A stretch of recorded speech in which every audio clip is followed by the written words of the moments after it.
лет тот день, когда я сел за баранку этого пылесоса. Ну не отчаивай. Недаром говорил великий и мудрый Абу Ахмад ибн Бей, первый шофер этой машины. Учти, Эдик. Эдик. Саша. Учти, Эдик, говорил он. Один Аллах ведает, куда девается искра у этого недостойного выродка в славной семье двигателей внутреннего изгорания. Да отсохнет его карбюратор во веки веков. Салям алейкум всем подряд. Сегодня суббота, все еще пока выходной, после обеда, примерно 4 часа. Сейчас я еду в район, который называется Ум-аль-Хамам. Там находятся автомобильные так называемые воркшопы, то есть мастерские. Нужно машину отогнать на техосмотр. Но это просто так, профилактический техосмотр, ничего, надеюсь, сложного там не будет. Просто проверить трансмиссию, подвеску. Я езжу много оффроуд, как вы заметили уже на моем канале. И поэтому надо периодически смотреть, чтобы ничего не отвалилось, потому что машина не новая. И предстоят еще длительные поездки по пустыне, различные интересные места. То есть надо быть уверенным, что машина это выдержит. Так что вот сегодня поеду и как раз расскажу вам и покажу, сколько примерно стоит техосмотр здесь в Рияде.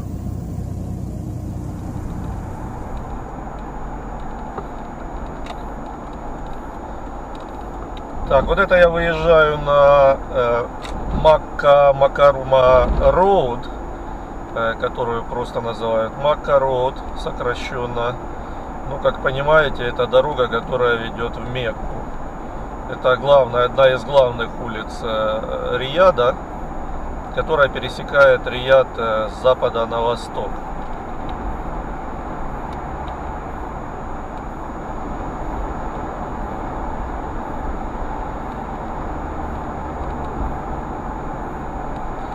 Сейчас вот пересекаем улицу имени короля Фахда, по которой я вас уже возил, можно сказать.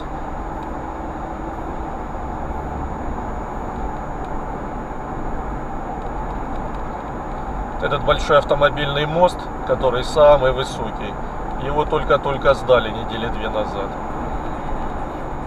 Сегодня выходной, вечером трафик будет побольше, конечно, сейчас не очень сильный трафик, поэтому достаточно быстро едем.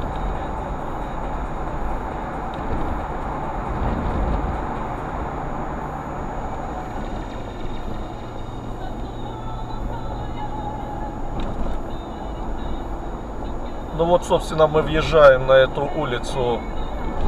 И район, и улица, главная, этого района называется Ум-аль-Хамам. Нам надо будет ехать в самый-самый конец этой улицы. Это примерно километра 2.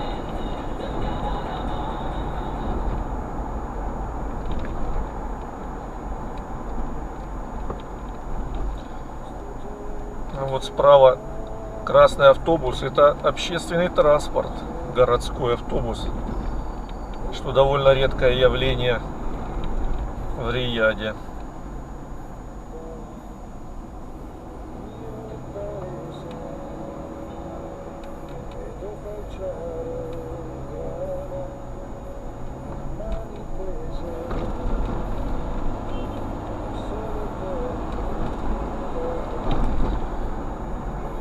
Справа здесь стоят работяги, которые перевозят, предлагают услуги по перевозке. Машины такие с кузовами огражденными, бортовые небольшие.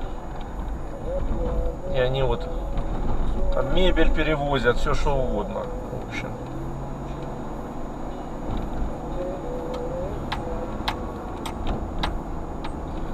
Ну вот и подъехали.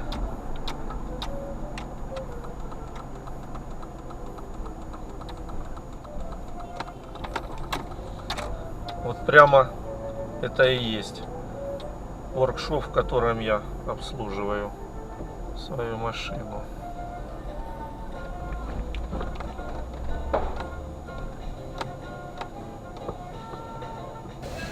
Так, я прибыл на место этого техобслуживания. Вот машинку загнали уже на постамент, и мой штатный, вот ее поднимают сзади меня.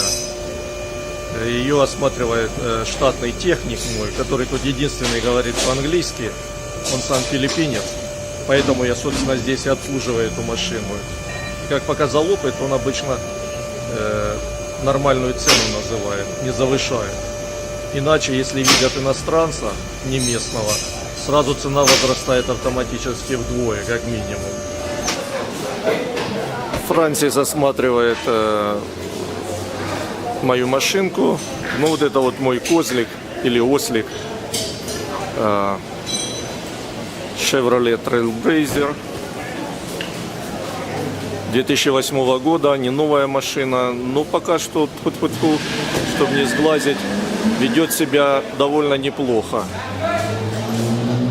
То есть особых проблем не было. Масло менял там, типа того.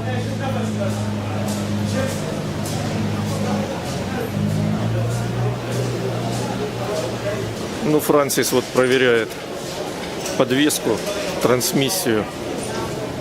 Он очень опытный механик. Давно уже здесь работает. Кстати, эту машину я у него и покупал, между нами говоря. И надо сказать, опять же, я год на ней езжу, очень много оффроуд, и пока что никаких проблем не было. Тьфу-тьфу-тьфу, чтобы не сглазить. Any problems? Only this one, What? the propeller shaft. Okay, so you just need to fix it, or what, or replace. And how much is it? Expensive? So what is that? There is some inside this one. Ah, this is. And how much expensive? We'll ask them how much. Go together with Ищем запчасть на мою машину. Пришли вот еще в один магазинчик.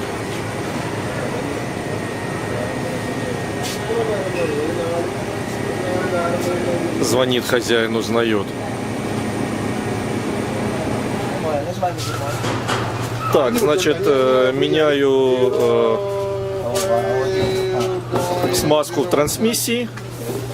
Вот я покупаю фильтр трансмиссии, меняю смазки. И воздушный фильтр тоже меняю. How much is all that?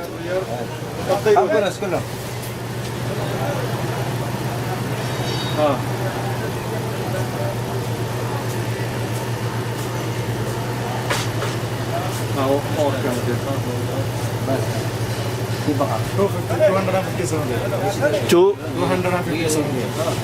257. Ага. 257 реалов, это примерно, ну, на 3,8 делить. Ну, вот это вот есть этот Аль-Хамам, где все эти магазинчики, мастерские для ремонта автомобилей находятся. Но это, конечно, не полная часть, не весь Аль-Хамам, это только часть его. Тут их очень много.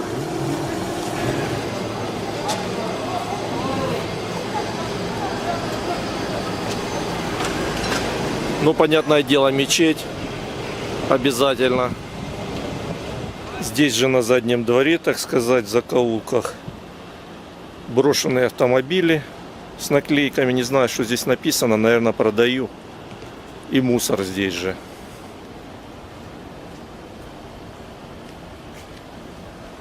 Вот еще один такой автомобильчик. Если хотите, можете брать. Между прочим, Мерседес. Пожалуйста. И еще один. Ну, то есть тут, в принципе, как бы все вот эти, которые стоят вдоль стенки, они все то ли на продажу, то ли бери кто хочет. Если до ума можешь довести. А вот Infiniti, между прочим. То есть машинка не дешевая. А вот тоже брошена. В связи с чем непонятно. Что ж там такого в ней было, что нельзя было отремонтировать.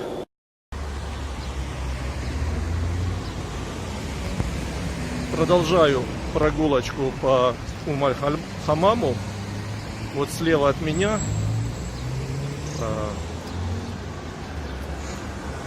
кладбище, которое тоже так и называется Умаль-Хамам кладбище.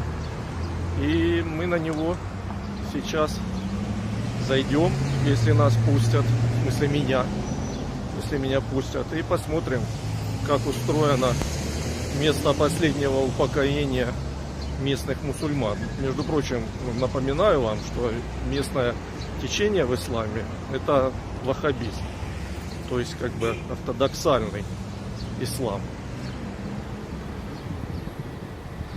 А это здесь кладбище. Вот такое вот мусульманское.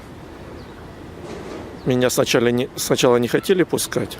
Спросили, мусульманин или нет. Я сказал, что совсем чуть-чуть.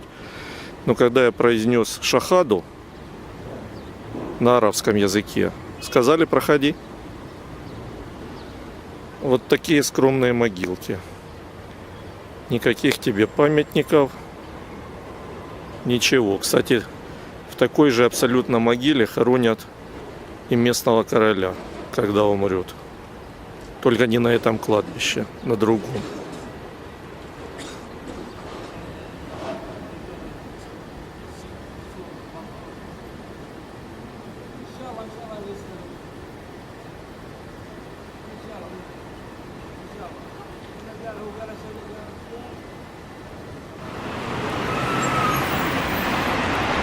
Ну а это вот центральный вход на это кладбище. Не очень презентабельный. Ну, написано по-арабски, скорее всего, название, имя этого кладбища. И здесь вот вход.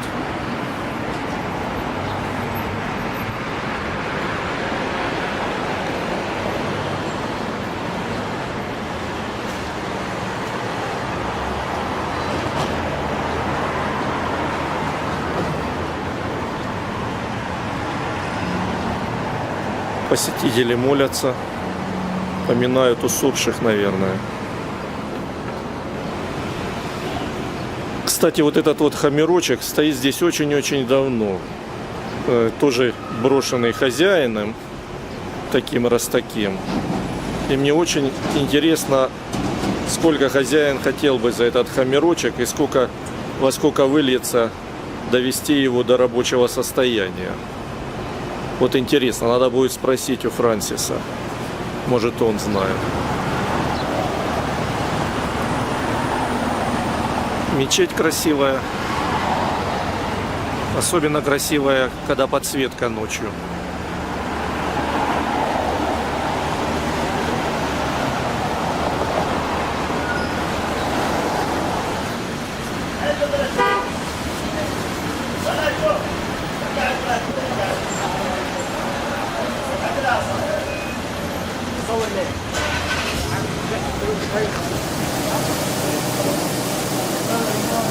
Так, последнее мелкий ремонт.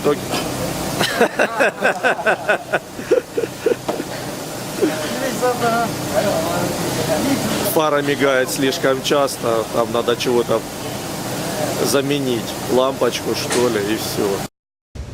Where are you from? I am from Yemen. Yemen. And you? Yemen. يلا برا على الشارع احمد وين تعال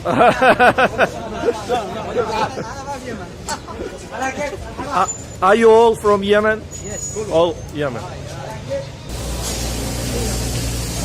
Как видели, пообщался с местными работягами, в основном из Йемена, Бангладеш, в общем, из этих стран.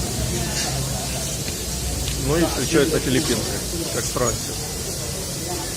Поэтому это и есть проблема, найти такую мастерскую, где персонал мог бы изъясняться на английском языке, чтобы объяснить им, чего требуется. Ну что, самое время подбить бабки, почитать, во сколько это все сегодня обошлось. Значит, сегодня я сделал техосмотр автомобиля, проверил техник трансмиссию, проверил подвеску, двигатель, все. Потом поменял кардан, пришлось поменять, значит, поменял фильтр воздушный, поменял масло в трансмиссии и фильтр масляный в трансмиссии, плюс там была еще определенная работа по электрике с фарами, там одна фара неправильно мигала и так далее. И плюс ко всему к этому я поставил уплотнение на двери, там подбежал мальчик, говорит, давай поставлю уплотнение и так далее. Но в принципе машина как бы уже старая и пыли здесь много вокруг, поэтому я тем более оффроуд часто езжу по бездорожью, там вообще пыли ой-ой-ой.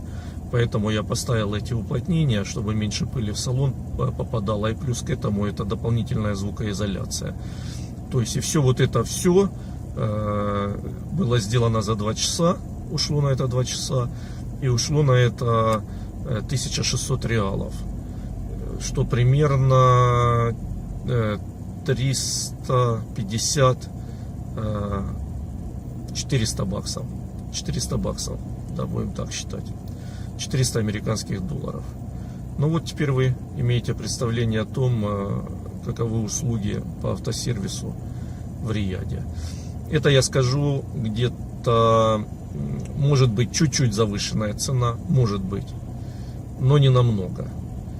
И я как бы предпочел заплатить эти деньги, потому что этот механик, у которого я это все делаю, он человек, скажем так, надежный. И если чего не нужно менять, я это уже несколько раз, кстати, проверял, когда подгонял машину на другие станции техобслуживания или в другие мастерские. То есть, если ничего менять не надо, он менять не будет. Не будет говорить, что нужно поменять то, чего не нужно поменять. Поэтому с чем я уже сталкивался, просто чтобы на деньги нагреть. Поэтому я считаю, что в принципе это нормально. Я это первый раз сделал этот техосмотр за год. И год машина ездила без всяких проблем. Плюс к этому этот механик Фрэнсис, который сказал, что тормоза хорошие, менять не надо. Он менял перед тем, как мне машину продать, и проверил эти тормоза. Потом он сказал, что радиатор, в общем, ремень приводной генераторный, тоже все в порядке. Менять не надо, можно смело ехать в дальнюю поездку, что я и намереваюсь сделать. Так что вот так. Если вам понравился этот сюжетик, кликайте на лайк, подписывайтесь на канал, чтобы не пропустить обновлений. Если не понравился, но все равно лайкните и подпишитесь, на всякий пожарный. Ну все, до следующих встреч в королевстве Саудовская Аравия, последнем затерянном королевстве.